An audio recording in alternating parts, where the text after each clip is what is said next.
అసమానుడైన వాడు అవమానపరచడు నిన్ను. ఓటమి ఎరుగని మన దేవుడు ఓడిపోనివ్వడు నిన్ను. ఘన కార్యాలెన్నో నీకై చేసినవాడు కష్టకాలమందు నీ చేయి విడచునా.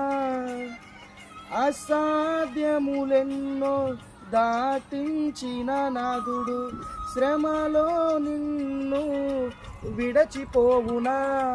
సియోను దేవుడే నిన్ను సిగ్గుపడనివ్వడు, కనికర పూర్ణుడే నీ కన్నీరు తుడుచును. సియోను దేవుడే నిన్ను సిగ్గుపడనివ్వడు, కనికర పూర్ణుడే నీ కన్నీరు తుడుచు.